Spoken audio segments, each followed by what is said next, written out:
നമസ്കാരം. Foreign institutional ഇൻവെസ്റ്റേഴ്സും domestic institutional ഇൻവെസ്റ്റേഴ്സും തുടർച്ചയായി സ്റ്റേക്ക് holding ഉയർത്തുന്ന ചില സ്റ്റോക്കുകളെക്കുറിച്ചാണ് നമ്മൾ ഇന്നത്തെ വീഡിയോയിൽ ഡിസ്കസ് ചെയ്യുന്നത്. ഒന്നാമത്തെ സ്റ്റോക്ക് IRCTC കഴിഞ്ഞ ദിവസം 2% ഉയർന്ന് 783 രൂപയ്ക്ക് അടുത്ത് ക്ലോസിംഗ് നൽകി.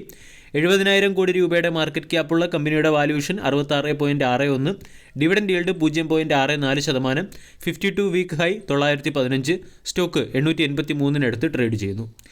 6 മാസം കൊണ്ട് 39% റിട്ടേണാണ് IRCTC നൽകിയത്. കഴിഞ്ഞ 2 ആഴ്ച കൊണ്ട് സ്റ്റോക്ക് 12% റിട്ടേണും 1 മാസം കൊണ്ട് 26% റിട്ടേണും നൽകി. കഴിഞ്ഞ 3 വർഷം കൊണ്ട് IRCTC 209% റിട്ടേണാണ് നൽകിയത്.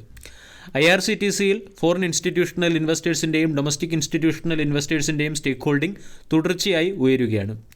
2022 സെപ്റ്റംബർ ക്വാർട്ടറിൽ 5.81% FISൻ്റെ സ്റ്റേക്ക് ഹോൾഡിംഗ് അവിടെ നിന്നും 2023 സെപ്റ്റംബർ ക്വാർട്ടർ ആയപ്പോൾ 7.11% ഉയർന്നു കഴിഞ്ഞു.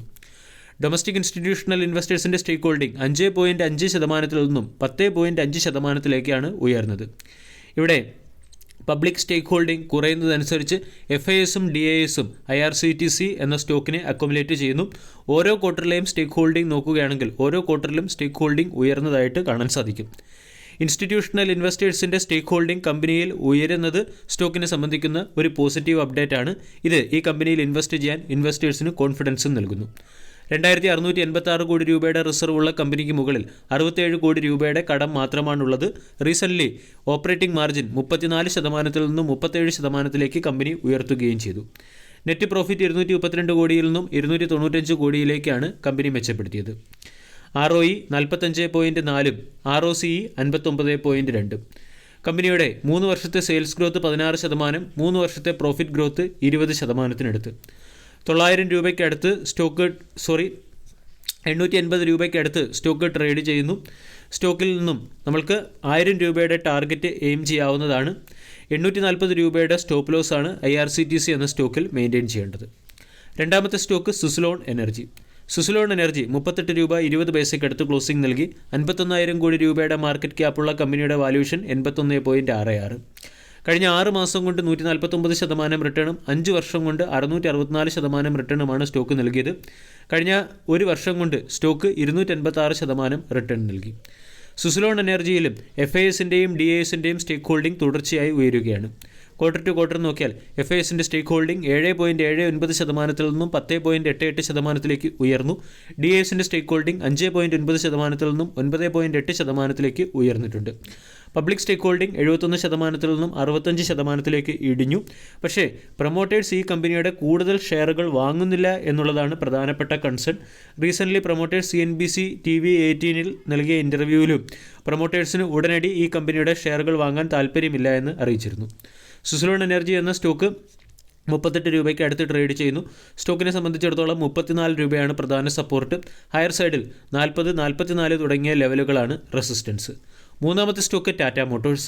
കഴിഞ്ഞ ട്രേഡിംഗ് സെഷനിൽ 3.38% ഉയർന്ന് 779 രൂപയ്ക്ക് അടുത്തെത്തിയ സ്റ്റോക്കാണ് ടാറ്റ മോട്ടോഴ്സ്.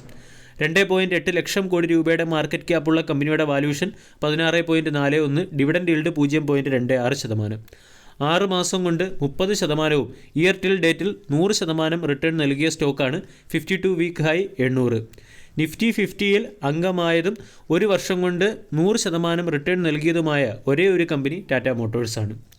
ടാറ്റ മോട്ടോഴ്സ് 550, 560 എന്ന ലെവലിൽ ബ്രേക്കൗട്ട് നൽകിയതിന് ശേഷം മികച്ച പെർഫോമൻസ് കാഴ്ചവെച്ചു.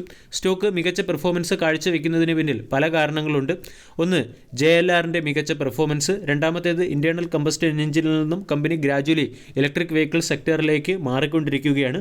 അതോടൊപ്പം തന്നെ ടാറ്റ മോട്ടോഴ്സിൻ്റെ SUVകൾക്ക് മാർക്കറ്റിൽ ഉയർന്ന ഡിമാൻഡ് ലഭിക്കുന്നു. കൊമേഴ്ഷ്യൽ വെഹിക്കിൾ സെക്ടറിലും കമ്പനി അതിൻ്റെ മാർക്കറ്റ് ഷെയർ ഉയർത്തുന്നുണ്ട്. കൂടാതെ കമ്പനി പ്രൊഡക്റ്റുകളുടെ വില വർദ്ധിപ്പിക്കുന്നത് വഴി കമ്പനിക്ക് മുകളിലുള്ള മാർജിൻ പ്രഷർ വളരെ സക്സസ്സായി കസ്റ്റമേഴ്സ് അല്ലെങ്കിൽ ക്ലയൻസിലേക്ക് ട്രാൻസ്ഫർ ചെയ്യാനും കമ്പനിക്ക് സാധിക്കുന്നു. റീസെൻ്റ്ലി ടാറ്റ മോട്ടോഴ്സ് ഇലക്ട്രിക് വെഹിക്കിളിന് വേണ്ടി മാത്രം എക്സ്ക്ലൂസീവ് ഷോറൂമുകൾ ആരംഭിച്ചിട്ടുണ്ട്. അതുപോലെ തന്നെ 2024 ടാറ്റ ഹാരിയറിൻ്റെ ഇലക്ട്രിക് മോഡലും കർവ് കൂപ്പിൻ്റെ ഇലക്ട്രിക് മോഡലും റിലീസ് ചെയ്യും. ഇതൊക്കെ ടാറ്റ മോട്ടോഴ്സിൻ്റെ സെയിൽസിനെ ബൂസ്റ്റ് ചെയ്യുന്ന ചില പ്രധാന ഘടകങ്ങളാണ്. 550-600 റേഞ്ചിൽ നിന്നും ബ്രേക്കൗട്ട് നൽകിയതിനു ശേഷം സ്റ്റോക്ക് 800 വരെ എത്തിയിരുന്നു. അതിൻ്റെ പശ്ചാത്തലത്തിൽ പല ബ്രോക്കേജ് ഏജൻസികളും പറയുന്നത് സ്റ്റോക്കിൽ ലിമിറ്റഡ് അപ്സൈഡ് ഓപ്പർച്യൂണിറ്റി മാത്രമേ ഉള്ളൂ. ഷെയർഖാൻ എന്ന ബ്രോക്കേജ് ഏജൻസി 840 രൂപയുടെ ടാർഗറ്റാണ് നൽകിയിരിക്കുന്നത്. ടാർഗറ്റ് 840 നൽകാനുള്ള കാരണം JLRൻ്റെ ബെറ്റർ പെർഫോമൻസും കമ്പനിക്ക് മുകളിലുള്ള ഡെപ്റ്റ് തുടർച്ചയായി ഇടിയുന്നതും കൊമേഴ്ഷ്യൽ വെഹിക്കിൾ സെഗ്മെൻറ്റിലും പാസഞ്ചർ വെഹിക്കിൾ സെഗ്മെൻറ്റിലും കമ്പനി അതിൻ്റെ എബിറ്റ മാർജിൻ ഉയർത്തുന്നതുമാണ്. അതോടൊപ്പം തന്നെ കമ്പനി ഹൈഡ്രജൻ ഫ്യൂവൽ ടെക്നോളജിയിലേക്ക് കൂടി ശ്രദ്ധ കേന്ദ്രീകരിക്കുന്നു എന്നുള്ളൊരു റിപ്പോർട്ടും ഷെയർഖാൻ്റെ സൈഡിൽ നിന്നും വന്നിട്ടുണ്ട്. ഇതും കമ്പനിയിൽ വരുന്ന അല്ലെങ്കിൽ ഈ ഒരു ന്യൂസും വരും സമയങ്ങളിൽ സ്റ്റോക്കിൻ്റെ പ്രൈസ് മൂവ്മെൻറ്റിന് ട്രിഗറായി പ്രവർത്തിച്ചേക്കാം. ടാറ്റ മോട്ടോഴ്സിൻ്റെ ഡെപ്റ്റ് ക്വാർട്ടർ ടു ക്വാർട്ടർ 41,700 കോടിയിൽ നിന്നും 38,700 കോടിയിലേക്ക് ഇടിഞ്ഞിരുന്നു. ഇവിടെ പല ബ്രോക്കേജ് ഏജൻസികളും 800 രൂപ വരെയുള്ള ടാർഗറ്റാണ് നൽകുന്നത്. പ്രഭുദാസ് ലീലാധർ 820 രൂപയുടെ ടാർഗറ്റും 760 രൂപയുടെ സ്റ്റോപ്പ് ലോസും നൽകുന്നുണ്ട്. 735 രൂപയ്ക്ക് അടുത്തുള്ള ബ്രേക്കൗട്ടാണ് ടാറ്റ മോട്ടോഴ്സിൽ വന്നത്.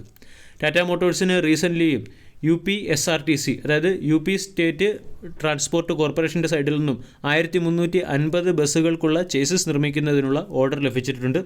ഈ കമ്പനിയിൽ FISൻ്റെയും DISൻ്റെയും സ്റ്റേക്ക് ഹോൾഡിംഗ് തുടർച്ചയായി ഉയർന്നു വരികയാണ്. 2022 ഡിസംബർ ക്വാർട്ടറിൽ FISൻ്റെ സ്റ്റേക്ക് ഹോൾഡിംഗ് 13.8% അവിടെ നിന്നും 15.3%, പിന്നീട് 17.7%, ഇപ്പോൾ 18.4%, FISൻ്റെ സ്റ്റേക്ക് ഹോൾഡിംഗ് ഉയർന്നു. DISൻ്റെ സ്റ്റേക്ക് ഹോൾഡിംഗ് 15% നിന്നും 17% ഉയർന്നു. Valuation point of view Tata Motors എന്ന സ്റ്റോക്ക് ഇപ്പോൾ അത്ര അട്രാക്റ്റീവ് ലെവലിലല്ല. അതേസമയം സ്റ്റോക്കിൽ പോസിറ്റീവായി പ്രവർത്തിക്കുന്ന പല ഘടകങ്ങളുണ്ട്. ഒന്ന്, കമ്പനിക്ക് മുകളിലുള്ള കടബാധ്യത കുറയുന്നത്. രണ്ടാമത്തേത്, കമ്പനിയുടെ ഇലക്ട്രിക് വെഹിക്കിളുകൾക്ക് മാർക്കറ്റിൽ ലഭിക്കുന്ന സ്വീകാര്യത. അതോടൊപ്പം തന്നെ മികച്ച സെയിൽസ്. ഈ പാരാമീറ്റേഴ്സുകളുടെ പശ്ചാത്തലത്തിൽ നമ്മൾക്ക് സ്റ്റോക്കിനെ ഫോക്കസ് ചെയ്യാവുന്നതാണ്. 730 എന്ന ലെവൽ റീടെസ്റ്റ് ചെയ്യുകയാണെങ്കിൽ അവിടെ നമ്മൾക്ക് ട്രേഡിംഗ് ഓപ്പർച്യൂണിറ്റി പരിഗണിക്കാവുന്നതാണ്. വീഡിയോ എല്ലാവർക്കും ഇഷ്ടമായി എന്ന് വിശ്വസിക്കുന്നു. താങ്ക്